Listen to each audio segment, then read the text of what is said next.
Israel പ്രധാനമന്ത്രി Benjamin നെതന്യാഹുവിന്റെ ഭരണനയങ്ങളിൽ വൻ പ്രതിഷേധമറിയിച്ചും രാജി ആവശ്യപ്പെട്ടും തെരുവിലിറങ്ങിയിരിക്കുകയാണ് ജനങ്ങൾ. ഇസ്രയേലിന്റെ വിവിധ നഗരങ്ങളിൽ ആയിരങ്ങളാണ് ഭരണകൂടത്തിനെതിരെ തെരുവിൽ പ്രക്ഷോഭം നടത്തിയത്. ഒക്ടോബർ 7 ആക്രമണത്തിന് ശേഷമുള്ള സാഹചര്യങ്ങൾ കൈകാര്യം ചെയ്യുന്നതിൽ സർക്കാർ പരാജയപ്പെട്ടുവെന്നും വ്യക്തമായ ലക്ഷ്യങ്ങളില്ലാതെ യുദ്ധം നീട്ടിക്കൊണ്ടു പോവുകയാണെന്നും പ്രതിഷേധക്കാർ ആരോപിച്ചു. ടെൽ അവീവ്, ജെറുസലേം, ഹൈഫ, കർക്കൂർ, അഹൂല, റോഷ്പിന, നഹാരിയ, ബീർഷബ എന്നിവിടങ്ങളിൽ വ്യാപകമായ പ്രതിഷേധങ്ങളാണ് റിപ്പോർട്ട് ചെയ്തത്. ജെറുസലേമിൽ പ്രധാനമന്ത്രിയുടെ ഔദ്യോഗിക വസതിക്ക് സമീപം പ്രതിഷേധിച്ചവരുടെ മൈക്കുകളും മറ്റ് ശബ്ദോപകരണങ്ങളും ശബ്ദമലിനീകരണം ചൂണ്ടിക്കാട്ടി പോലീസ് പിടിച്ചെടുത്തു. ടെല്ലവീവിലെ ഹബീമ സ്ക്വയറിൽ നടന്ന റാലിയിൽ ആയിരങ്ങൾ അണിനിരന്നു. ഒക്ടോബർ 7 ആക്രമണത്തിൽ പിതാവ് കൊല്ലപ്പെടുകയും അമ്മയും സഹോദരനും ഗാസയിൽ തടവിലാക്കപ്പെടുകയും ചെയ്ത കാമിത് പാൽറ്റി കാറ്റ്സിർ ടെൽ അവീവിലെ റാലിയിൽ രൂക്ഷമായ വിമർശനവും ഉന്നയിച്ചു. നെതന്യാഹു തന്റെ രാഷ്ട്രീയ നിലനിൽപ്പിന് വേണ്ടിയാണ് ലക്ഷ്യബോധമില്ലാതെ യുദ്ധം തുടരുന്നതെന്ന് അവർ കുറ്റപ്പെടുത്തി. ഒക്ടോബർ 7 ശേഷം 1000-ലധികം ഇസ്രയേലികൾ കൊല്ലപ്പെട്ടതായും 10,000-കണക്കിന് ആളുകൾ ശാരീരികമായും മാനസികമായും തകർന്നതായും അവർ പറഞ്ഞു. തെരഞ്ഞെടുപ്പിന് മുന്നോടിയായി ഉയരുന്ന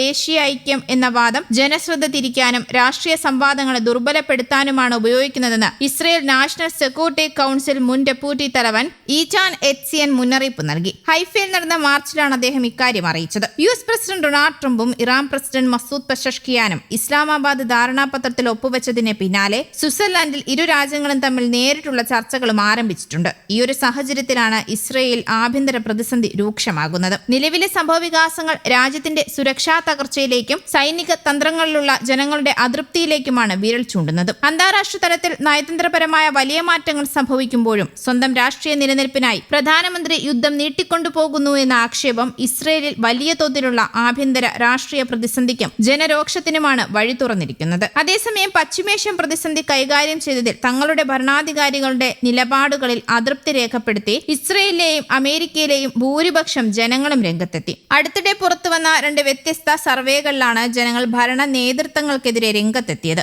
US സൈനിക ആക്രമണത്തെ തുടർന്ന് ഫെബ്രുവരി 28 ആരംഭിച്ച പശ്ചിമേഷ്യൻ സംഘർഷങ്ങളിൽ നയതന്ത്ര ചർച്ചകൾ പുരോഗമിക്കുന്നതിനിടയിലാണ് സർവേ ഫലങ്ങൾ പുറത്തുവന്നത്. ഹീബ്രു സർവകലാശാലയുമായി സഹകരിച്ച് അകം ഇൻസ്റ്റിറ്റ്യൂട്ട് നടത്തിയ സർവേയിലാണ് ഇസ്രയേൽ പ്രധാനമന്ത്രി ബെഞ്ചമിൻ നെതന്യാഹുവിന് കനത്ത തിരിച്ചടിയേൽക്കുന്ന ഫലങ്ങളുള്ളത്. സർവേയിൽ പങ്കെടുത്ത 92.1% പേരും യുദ്ധത്തിൽ ഇറാനാണ് വിജയിച്ചതെന്ന് വിശ്വസിക്കുന്നു. 86% ആളുകൾ യുദ്ധത്തിന്റെ ആകെ ഫലത്തെ നിഷേധാത്മകമായി കാണുന്നു. 82.9% പേർ ഈ സൈനിക നീക്കം ഇസ്രയേലിന്റെ ദീർഘകാല സുരക്ഷയെ ദുർബലപ്പെടുത്തിയെന്ന് കരുതുന്നുമുണ്ട്. ഇറാന്റെ ഭീഷണി പൂർണ്ണമായും ഒഴിവാക്കിയെന്ന നെതന്യാഹുവിന്റെ അവകാശം 72.5% ഇസ്രയേലികളും അവിശ്വസിക്കുന്നുണ്ട്. ലക്ഷ്യങ്ങൾ കൈവരിക്കുന്നതിൽ ഇസ്രയേൽ പരാജയപ്പെടുകയോ ഭാഗികമായി മാത്രം വിജയിക്കുകയാണ് ചെയ്തതെന്ന് 87.8% പേർ വിലയിരുത്തുന്നു. നെതന്യാഹുവിന്റെ യുദ്ധകാല മാനേജ്മെന്റ് മോശമോ പരാജയമോ ആയിരുന്നുവെന്ന് വിലയിരുത്തിയത് 56.4% പേരാണ്. അതേസമയം US പ്രസിഡന്റ് ഡൊണാൾഡ് ട്രംപുമായുള്ള ഭിന്നതയ്ക്ക് കാരണമായാൽ പോലും ഹിസ്ബുള്ളക്കെതിരെ ശക്തമായ സൈനിക നടപടി വേണമെന്ന് 48.2% പേർ ആവശ്യപ്പെട്ടു. ജൂൺ 17 മുതൽ 20 വരെ 3644 പേർക്കിടയിലാണ് സർവേ നടത്തിയത്.